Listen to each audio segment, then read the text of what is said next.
السلام علیکم، welcome to my channel novel ہے وائس۔ تمام ویڈیو اپڈیٹس کے لیے میرے چینل ناول ہے وائس کو سبسکرائب کر کے بیل نوٹیفیکیشن کو آن کر دیں۔ آئیے سنتے ہیں آج کی ویڈیو میں مصنفہ ایمن خان کا ناول جنون سے عشق کی راہ، ایپیسوڈ نمبر 6۔ ذکوان نے اپنے گھر کے پورچ میں لینڈ کروزر روکی اور خود دروازہ کھول کر باہر نکل گیا اور اندر بڑھ گیا تھا۔ اس نے نہ تو میسا کو اترنے کے لیے کہا تھا اور نہ ہی کوئی بات کی تھی۔ وہ سارا راستہ خاموش رہا تھا۔ رضویٰ بیگم نے نوری کو آواز دی۔ اس نے آ کر میسا کو گاڑی سے باہر نکلنے میں مدد دی۔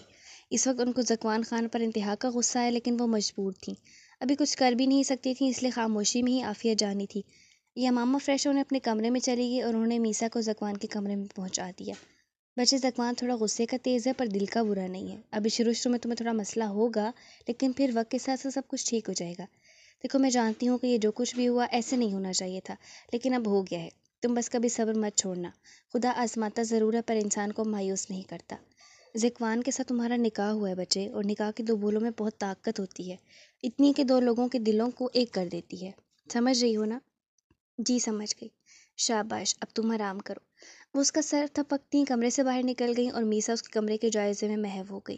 ذکوان کا کمرہ ذکوان ہاؤس کا سب سے وسیع کمرہ تھا، جو کہ وسیع ہونے کے ساتھ ساتھ انتہائی نفاست سے سجا ہوا تھا۔ براؤن وال پیپر، وسط میں ووڈن ڈبل خوبصورت بیڈ، سائڈ ٹیبلز، بیڈ کے سامنے اسی طرح کا ڈریسنگ ٹیبل تھا جس پر ٹام فورڈ کا ڈھیر تھا۔ میسا کا تو سر چکرا گیا تھا یہ سب دیکھ کر۔ بیڈ کے ساتھ براؤن پوشش کا صوفہ تھا اور بیڈ کے آگے دو خوبصورت فلور کشن رکھے گئے تھے۔ سامنے فل سائز LED۔ ذکوان کے کمرے میں بڑی سی کھڑکی تھی جس پر براؤن پردے برابر کیے گئے تھے۔ وہ باہر لان میں ہی ٹہل رہا تھا، اس کا کوئی ارادہ نہیں تھا اندر جانے کا۔ عجیب سی وحشت ہو رہی تھی۔ یہاں کیا کر رہے ہو تم؟ رضویٰ بیگم نے اسے اپنے کمرے کی کھڑکی سے باہر ٹہلتے دیکھا تھا تو ان کے ماتھے پر بل پڑ گئے تھے اور وہ نیچے آئی تھیں۔ ویسے ہی بس ٹہل رہا ہوں، جا کر اپنے کمرے میں ٹہلو، سمجھے؟ کمرے میں کوئی کیسے ٹہل سکتا ہے؟ ذکوان، شادی کی ہے نا تو انسان بنو، سمجھ آئی؟ میں تمہاری کوئی بھی فضول حرکت برداشت نہیں کروں گی، سمجھے؟ مورے، کیا آپ کو میں انسان نظر نہیں آ رہا؟ وہ مصنوعی غصے سے رضویٰ بیگم کو کہہ رہا تھا۔ دیکھو میسا کو اگر کوئی بھی تکلیف ہوئی نا تو یاد رکھنا، پھر تم معاف نہیں کروں گی میں تمہیں۔ کوئی تکلیف نہیں ہوتی آپ کی بہو کو؟ عجیب ہے، ہر کوئی یہی کہتا ہے کہ تکلیف نہیں ہونی چاہیے محترمہ کو، بندہ پوچھے کہیں کہ پرائم منسٹر لگی ہوئی ہے وہ۔ ذکوان، اچھا بھائی، نہیں کہتا کچھ اسے، جا رہا ہوں میں۔ وہ وہاں سے اندر کی جانب بڑھ گیا۔ اب اس کا رخ اپنے کمرے کی جانب تھا۔ وہ کمرے میں داخل ہوا تو اندر نیم اندھیرا تھا۔ جو ہی اس کی نظر بیڈ پر گئی تو اس کی آنکھیں حیرت سے گونگ رہ گئیں۔ وہ موم کا وجود بیڈ پر ایک طرف ٹیک لگائے زمانہ مافیا سے غافل نیند کی وادیوں میں تھا۔ بلا شبہ وہ حسین تھی۔ ذکوان مبہوت ہو کر اسے دیکھ رہا تھا۔ میسا کا چہرہ اس کے شہد رنگ بالوں کی لٹوں سے ڈھکا ہوا تھا۔ اس کا ٹیکا عادت دوسری جانب لٹک رہا تھا اور جھومر کے بھی کچھ ایسے ہی حالات تھے۔ ذکوان کی نظر سب سے پہلے اس کے بالوں کی لٹوں پر گئی تھی اور پھر وہاں سے ہوتی ان کی بند آنکھوں پر۔ اس کے دل میں خواہش جاگی تھی کہ وہ یہ آنکھیں کھلی ہوئی دیکھے۔ آنکھوں سے ہوتی ہوئی ذکوان کی نظر اس کی ناک پر جمی ڈائمنڈ نوز پن پر گئی تھی اور اسے وہ خوبصورت لگی تھی کہ شاید میسا کی ناک پر وہ بہت جچ رہی تھی۔ ناک سے ہوتی اس کی نظر اس کے ہونٹوں پر ٹھہر گئی تھی۔ وہ آگے بڑھا تھا اور اس نے ہاتھ بڑھا کر اس کے ماتھے کا ٹیکا احتیاط سے اتارا تھا۔ وہ اسے جگانا نہیں چاہتا تھا۔ اس کے بعد اس نے جھومر اتار کر دونوں چیزیں ایک طرف رکھی، پھر کانوں سے آویزے اتارے اور اپنے ہاتھ سے اس کے بال پیچھے ہٹائے، اسے صحیح کر کے لٹا کر کمفرٹر اس کے اوپر ڈال دیا تھا۔ وہ مغرور تھا، خود غرض تھا، لیکن شاید بے حس نہیں تھا۔ میری زندگی میں تیری ذات کی شمولیت باقی ہے۔ یہ تو محبت ہونے کی ابتدا ہے، ابھی اس کی انتہا باقی ہے۔ ایمن خان۔ یمامہ فریش ہو کر اپنے بستر پر لیٹی تھی۔ اچانک اسے انتصارہ کا دیا ہوا کاغذ یاد آیا۔ وہ بستر سے اٹھی اور ڈریسنگ ٹیبل پر پڑے ہوئے کلچ کی طرف بڑھی۔ کلچ کھولا اس نے اور ان سے طے شدہ کاغذ نکالا۔ واپس اپنے بستر پر آ کر بیٹھ گئی۔ کاغذ کھولا تو اس میں سبھی کی خوبصورت لکھائی میں تحریر لکھی نظر آئی۔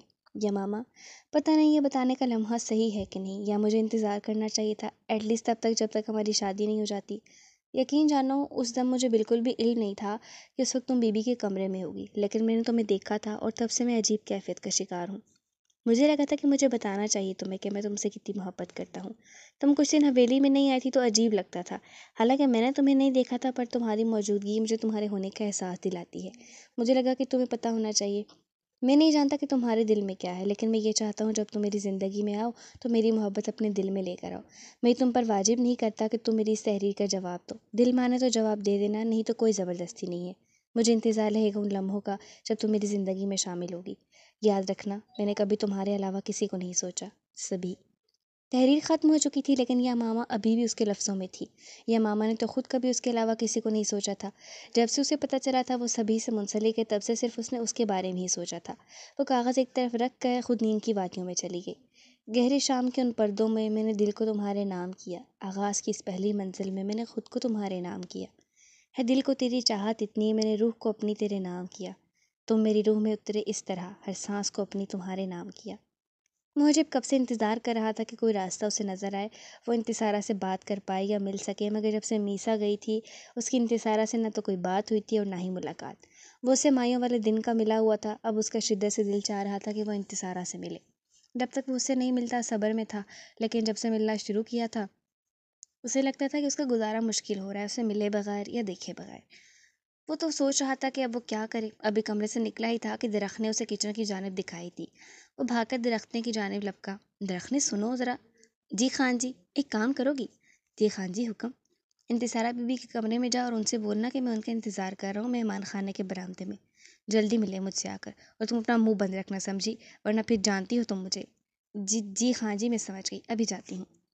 گڈ۔ اور وہ خود مہمان خانے کی جانب چل دیا۔ وہ جانتا تھا کہ ارسل مہمان خانے میں ہے، پر وہ اس وقت کمرے میں ہوگا اور سو رہا ہوگا۔ وہ باہر لان میں ملنے کا رسک نہیں لے سکتا تھا اور اس کے کمرے میں انتصارہ کبھی آنا نہیں تھا۔ درخت نے انتصارہ کے کمرے کی جانب گئی اور ناک کیا۔ وہ اپنے بستر پر لیٹی تھی، دروازے کی کھڑاک پر اسے کچھ عجیب لگا تھا۔ درخت نے اندر داخل ہوئی تھی۔ کیا بات ہے درخت نے، تم یہاں کیا کر رہی ہو اس وقت؟ وہ بی بی جی، آپ کو محجب خان جی بلا رہے ہیں مہمان خانے میں۔ کیوں؟ اس نے کور اٹھا کر درخت کی جانب دیکھا تھا۔ درخت نے اس کا ایسے دیکھنا سمجھ گئی تھی۔ آپ فکر مت کریں، یہ بات میرے دل میں راز کی طرح رہے گی۔ اچھا، آتی ہوں۔ اللہ خیر کرے، اس وقت پتہ نہیں کیوں بلا لیا مجھے، وہ بھی مہمان خانے میں۔ اتنا رسکی ہے پر ان کو تو خطروں سے کھیلنے کا شوق ہے۔ وہ بڑبڑاتی ہوئی اپنا دوپٹہ اٹھا کر اوڑھ کر مہمان خانے کی جانب چل دی۔ مہمان خانے کا دروازہ ہلکا سا کھلا ہوا تھا۔ وہ پورا کھول کر اندر چلی گئی، مگر مہمان خانے میں اندھیرا تھا۔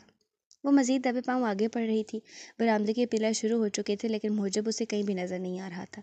اب وہ خوفزدہ ہو رہی تھی، پھونک پھونک کر قدم رہی تھی۔ اچانک اسے اپنے بازو پر کسی کی گرفت محسوس ہوئی اور ایک پل میں وہ پلر کی اوٹ میں تھی۔ اس کی آنکھیں خوف سے بند تھیں۔ محجب کا ایک ہاتھ انتصارہ کے منہ پر تھا کیونکہ وہ چیخ مارنے والی تھی۔ میں ہوں، پاگل ہو گیا؟ تو کیا چوروں کی طرح چھپے ہوئے تھے؟ سیدھے انسانوں والے کام کیا کریں نا۔ اچھا، انسانوں والے کام کروں گا تو تم مجھ سے ناراض ہو جاؤ گی۔ وہ اپنی مسکراہٹ دبا کر سنجیدگی سے اسے دیکھ رہا تھا۔ کیا مطلب؟ کون سے انسانوں والے؟ وہی جو انسانوں کے ہوتے ہیں۔ دیکھو نا، رات کا پہر ہے، مہمان خانے میں فل اندھیرا ہے، میں اور تم ہیں، پیار بھی کرتے ایک دوسرے سے، تو کچھ تو انسانوں والا ہونا چاہیے۔ وہ بلاک کی معصوم چہرے پر تاریخ انتصارہ کا سانس خشک کر رہا تھا۔ وہ انتصارہ کے بے حد نزدیک تھا۔ انتصارہ کی جان نکلی تھی۔ اس نے ایک لمحے کی دیر کیے بغیر محجب کو دور دھکیلا تھا اور وہ یک لخت غصے میں آئی تھی۔ محجب سب کچھ بہت دلچسپی سے انجوائے کر رہا تھا۔ میں جا رہی ہوں، آپ کا تو دماغ چل گیا ہے۔ وہ اسے اور کچھ تو کہہ نہ سکی پر یہ ضرور کہہ گئی اور دروازے کی جانب بڑھی جب محجب نے ہاتھ بڑھا کر بڑی رسانی سے اس کا ہاتھ تھاما تھا۔ میں مذاق کر رہا تھا، تم سیریس ہو گئی؟ وہ ہنستے ہوئے اسے کہہ رہا تھا اور انتصارہ کا دل چاہا اسے کھری کھری سنائے۔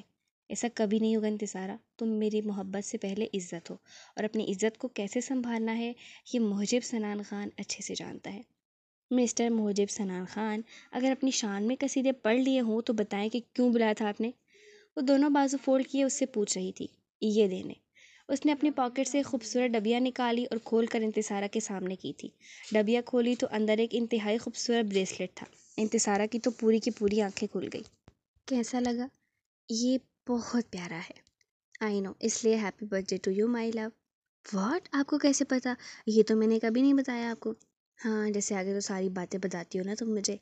وہ مصنوعی غصے سے اسے گھور کر بولا تو انتصارہ کھلا دی۔ محجب نے وہ بریسلیٹ کھول کر انتصارہ کی کلائی میں پہنا دیا۔ Thank you for every thing. کچھ اور نہیں کہو گی کیا؟ کچھ اور؟ کچھ بھی کہوں گی نا۔ کیا؟ کہو نا جلدی۔ خدا حافظ، پھر ملیں گے۔ اور وہ دروازہ ایک جھٹکے سے کراس کر گئی اور وہیں کھڑا رہ گیا۔ ایک جاندار مسکراہٹ نے محجب سنان خان کے چہرے کا احاطہ کیا تھا۔ تہجد کے وقت اس کی آنکھ بالکل وقت پر ہمیشہ کی طرح کھل گئی تھی۔ ساری رات وہ غنودگی کی کیفیت میں ہی رہی تھی۔ ایک تو نئی جگہ تھی، اسے نیند مشکل سے آتی تھی نئی جگہ پر، اس لیے وہ جلدی اٹھ گئی تھی۔ اس نے اپنے برابر میں نظر ڈالی تو درار کو سوتے ہوئے پایا۔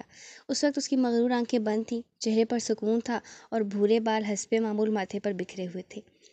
امبہاج کا بے اختیار دل چاہتا کہ وہ بھورے بالوں کو چھوئے۔ ابھی تک ایک بار بھی اس نے درار سنان خان کو چھو کر محسوس نہیں کیا تھا۔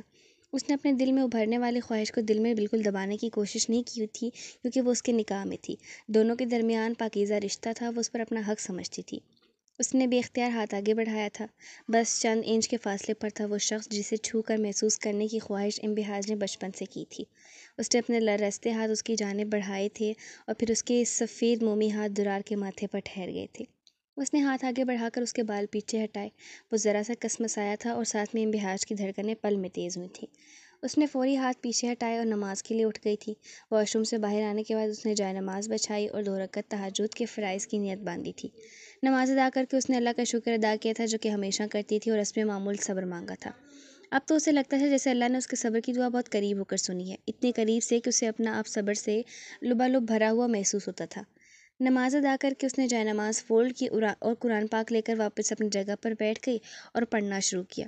اس نے قدری آواز دھیمی رکھی کہ کہیں اس کی آنکھ نہ کھل جائے۔ دوران نے اسے نماز پڑھتے ہوئے بھی دیکھا تھا اور قرآن پڑھ رہی ہے، اس کا بھی اندازہ تھا اسے۔ وہ اس کے چہرے پر پھیلا ہوا سکون دیکھ کر حیران رہ گیا تھا۔ اتنا کچھ ہو گیا اس کے ساتھ، لیکن پھر بھی کس قدر سکون ہے اس کے چہرے پر۔ یہ اتنی حسین اور معصوم کیوں ہے؟ اسے معصوم نہیں ہونا چاہیے تھا۔ وہ بس سوچ پایا تھا اور پھر اگلے ہی لمحے واپس آنکھیں موند گیا تھا۔ عشق ٹوٹا تو استخارہ کیا، پھر عشق ہی دوبارہ کیا۔ میں تو محفل سے اٹھنے والا تھا، پھر کسی نے آنکھ سے اشارہ کیا۔ میسا کی آنکھ فجر کے وقت کھل گئی تھی۔ دیکھا تو اپنے رات والی حلیے میں تھی۔ ہاں البتہ اس کا سر اور کان کسی بھی قسم کے بوجھ سے آزاد تھے۔ اس نے بے اختیار اپنے ساتھ والے وجود پر نظر ڈالی، وہ سوتا ہوا کافی معصوم لگ رہا تھا۔ میسا نے بے اختیار سوچا تھا، جب جاگ رہا ہوتا ہے تو جلاد بنا ہوتا ہے۔ وہ منہ میں بڑبڑائی تھی، کس کی شان میں قیاس آرائی ہو رہی ہے؟ میسا اس کی آواز سن کر جہاں تھی وہیں جمی رہ گئی۔ اس نے اس کی طرف دیکھا بھی نہیں۔ میں تو پاگل ہو گئی ہوں، سویا ہوا ہے مجھے اور مجھے اس کی آواز سنائی دے رہی ہے، بالکل ہی دماغ چل گیا ہے میرا، میں جاگ رہا ہوں۔ اب کی بار وہ اٹھ کر کوہنی کا بل بیٹھ گیا اور اسے دیکھ رہا تھا جو پریشانی میں نچلا لب کاٹ رہی تھی۔ میسا نے تو اس میں عافیت جانی کہ اس سے پہلے اپنا جلادانہ روپ میں آئے بھاگ لے۔ وہ بیڈ سے نیچے اتری تھی، لیکن اس کے دوپٹے کا کونا زکوان کے ہاتھ میں تھا۔ کدھر جا رہی ہو؟ کدھر جاتے ہیں؟ یہاں کوئی پکنک اسپاٹ تو ہے نہیں جاؤں گی جہاں۔ اوہ تو تمہیں بولنا بھی آتا ہے؟ جی الحمدللہ، زبان سلامت ہے میری۔ انٹرسٹنگ، بیوی ٹکر کی ملی ہے مجھے۔ پہلی بار تھا ایسا جو وہ کسی سے ایسے بات کر رہا تھا، ورنہ ہر وقت غصہ رہتا تھا چہرے پر۔ چھوڑیں اب دوپٹہ، مجھے فریش ہونے جانا ہے، نماز لیٹ ہو رہی ہے میری، اور اگر نہ چھوڑوں تو پھر یہ آپ ہی رکھ لیں۔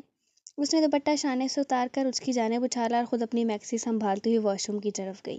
واش روم میں پہنچ کر میسا نے اپنی دھڑکنوں کو قابو میں کیا جو مسلسل شور مچا رہی تھی۔ اسے بے اختیار بیوی کی باتیں یاد آئی تھیں، تو ہی اس نے اتنی بہادری سے سارے جواب دیے تھے۔ یاد رکھنا میسا، اس سے ڈرنا مت، ورنہ وہ تمہیں اور ڈرائے گا۔